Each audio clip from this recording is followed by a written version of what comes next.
Hi, welcome back to Z-fari, the video novel. Today we're going to read the second part of chapter 9. So get comfy, kick back, get ready to listen. Here we go.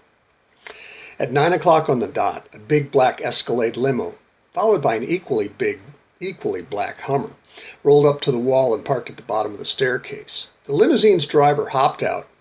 He actually hopped. And opened the rear driver's side door and ran. Yes, he ran around the rear of the car and hurried to open the passenger's side rear door, holding it open. 2 or 3 minutes passed, and then all of the doors of the Hummer opened in unison, and 4 of the largest men Beebe had ever seen squeezed out, slammed the doors shut, and stood at silent attention 2 feet from the doors they had just closed. No one moved for another 2 or 3 minutes, and then 2 tall, thin young men got out of the limo, each holding a half-full champagne flute, and the taller of the 2, who had gotten out of the door the driver was holding open, popped something that looked like a canapé into his mouth. The driver walked to the bottom of the staircase and called out, "Mr. Hayes, Mr. Hayes, Mr. and Mr. Donaldson have come for their zombie hunting." Ike stepped onto the platform at the top step of the staircase and said, "Now just hold it right there, Hoke. No one moves a muscle until we establish some guidelines, or my friend, who's got his rifle trained on one of the Bobbsey twins' third eye down here, will splatter his 6th chakra all to hell." The behemoth standing next to the driver's door, the Hummer, began to reach inside his suit jacket. Ike pulled his governor from its holster and put a .45 round into the dirt between the goon's feet. Humpty, I said. Nobody moves, and that means you. Nobody else moved. "Okay, Hoke," Ike said. "Here's the way it's going to be. You're going to bring up the 2K up the stairs and count it out so I can see every bill. Then you're going to go back down the stairs and bring up the 5K. You will count out the 5K and put it in a Tupperware box on the table. You can take it with you if the Rover boys down there don't get him an undie. Okay, get to it." The chauffeur went to the Donaldson on the driver's side. That Mr. Donaldson reached into the limo and pulled out 2 envelopes, one a lot thicker than the other. He handed the little one to the driver, and the driver almost ran up the stairs. The driver counted it out and handed it to Ike. Ike nodded to the man and slipped it into his pocket.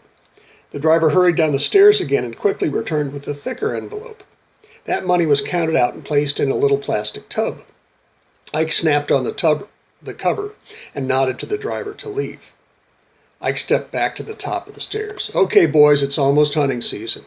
I hope you brought your own guns. My friend and I are certainly not loaning you ours. One of the guerrillas can bring up 1 gun at a time. Then he can load the ammo into the canvas bag attached to the winch cable over there to the right of the stairs. Then we'll be almost ready for the Hardy girls." The thug, who had tried to draw his gun until Ike put a round in the dirt between his feet, looked at the Donaldson brother on the passenger side of the limo.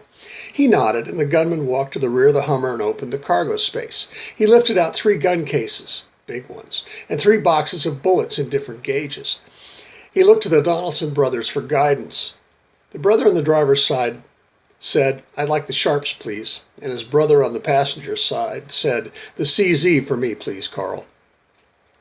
Carl put the biggest case back into the Hummer and brought an aluminum tactical gun case up the stairs. Ike stepped back 3 steps to let him pass and said, "You can set it up for him, Carla, over by the sandbags at the point," and pointed out to the tip of the platform. Carl almost lost his temper. Ike's needling was getting to him, but he was employed by Mr. Donaldson, and he followed orders.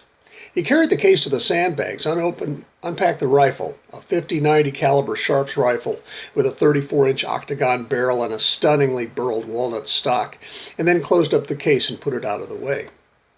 Carl left the Sharps and walked back toward Ike. As he passed Ike and started down the stairs, Ike whispered something to Carl. Carl turned back to Ike, his face turning purple and his knuckles turning white as they gripped the rails of the stairs. Ike smiled and said loudly enough for everyone to hear, Now, Carlita, better finish the job for your keeper while you still can." Carl slowly turned away from Ike, visibly struggling to control himself. He walked down the staircase to the Hummer and returned with the other case.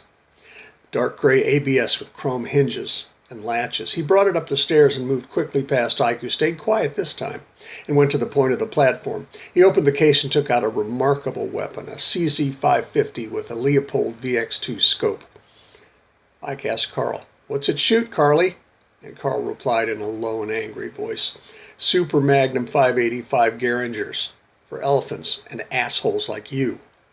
Don't be sad, Carla. Once your masters take you back to the castle, you can be their little zombie princess again. Tell me, Queenie, do both of the brothers do you at the same time? Carl roared. He reached inside his suit jacket to pull out his gun. Ike drew his governor and put a .45 slug into Carl's mouth. The impact of the bullet threw Carl backwards as the back of his head exploded, and Carl's brains flew out over Zealand. Carl's body fell and landed at the base of the wall. Steady, boys, Beebe told the 6 men by the cars. The Donaldson brother on the driver's side of the limo spoke first. Can we come up now and bag our zombie? Beebe and Ike looked quickly at each other, unwilling to believe what they had just heard. Tell your driver and the 3 goons to get into the Hummer and start the engine. My friend here has a flamethrower he's going to fire up just in case they get any ideas. Once they are in the Hummer, you 2 can come up one at a time. You have an hour of platform time for your $2,000, starting now. The driver and the 3 thugs got into the Hummer and started it up. Ike covered the Hummer with Beebe's Marlin while Beebe got the flamethrower out of the shed and ready to toast some marshmallows. When Ike and Beebe were ready, Ike told the first Donaldson to come up. The second brother began to follow right behind, and Ike nodded to Beebe. Beebe shot a plume of flame out about 15 feet into the air above the Escalade. Ike looked down at the second Donaldson. He said, shaking his head. The first brother reached the top of the stairs, and Ike motioned him to go to the guns at the point. Ike looked down at the second brother and said, Won't you 2 need bullets for them fine guns? Put the ammo in the bag attached to the winch cable and come on up. The second brother did as he was told. And when he reached the platform, Ike told him to winch his own damn ammo.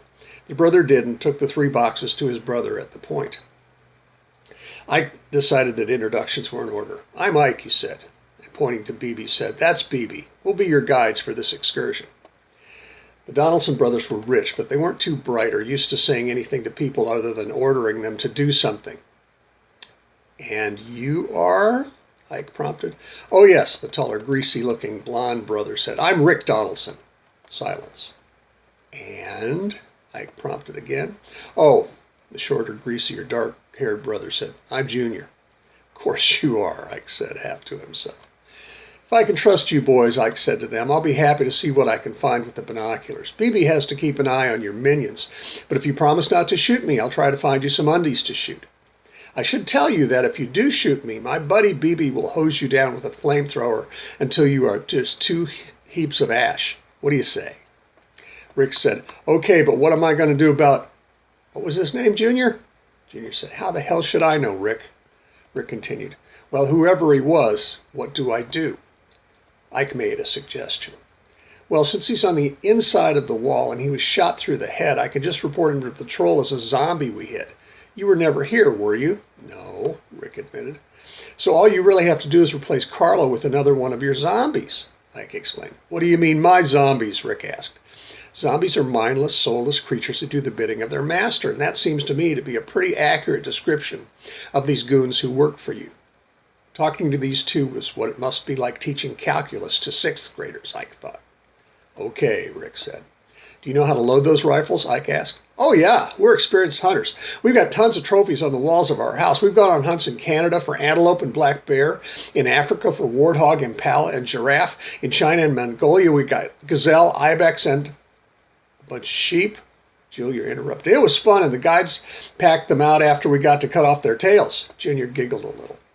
Okay, then, Ike said. Let's see what we can find for you. Ike scanned the horizon for 35 minutes. He saw an undie walking north, 100 yards out from the wall and 100 yards south of the garage. He told the Donaldson brothers the location. They both looked through their scopes and said that they had the zombie in their sights.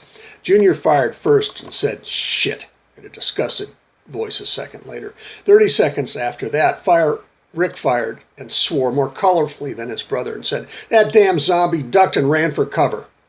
Ike shook his head and scanned the field again. After an hour, Ike had found no more undies. He called time. Sorry, didn't get your zombie, fellas. Look, Ike, Rick said, let's try again tomorrow, 10 a.m. Here's another 2K in it. There's another 2K in it for you. How about it? Let me talk it over with my partner, boys. I'll call you tonight. The brothers put their guns back in their cases and started down the stairs. Don't forget your $5,000, Ike reminded them. Oh, yeah. Rick laughed as he went back to get the money out of the plastic tub. We'll bring it back tomorrow. Don't forget the entry fee, Ike said. The brothers went down the stairs and took the gun cases to the back of the Hummer. Ike yelled down, "Tell your zombies that they can come out now." Rick laughed and knocked on the roof of the big car. The three big men and the driver tumbled out of the Hummer.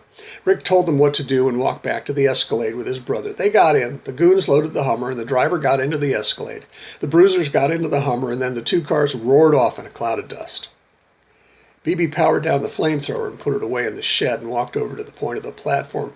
He looked down at Carl's broken body. "Jesus," he whispered. Ike walked up beside him and handed him $1,000. "There's another 500 in it for each of us when you call in your zombie hit and they verify it with the drone." "Will the patrol believe that guy was a zombie?"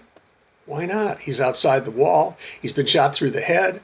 We probably should drag him out a ways from the wall. I'll take care of that now." And Ike went down the ladder over to the garage, got a pickup, drove it back to Carl's body. He tied Carl's feet together with a piece of rope and hooked a cable from the truck's winch to it. He climbed back into the truck and towed the body out into Z-land.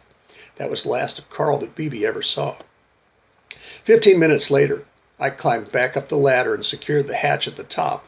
"All set," he told BB. "Just tell the patrol that you've got a zombie to the south of the garage, about 50 yards out." Ike packed up his stuff. "That's about all the fun I can stand for one day," he said, and clapped BB on the shoulder. This could be the start of something good. Then he skipped down the stairs, loaded up his car, got in, and roared out of there. BB had to sit down for a while.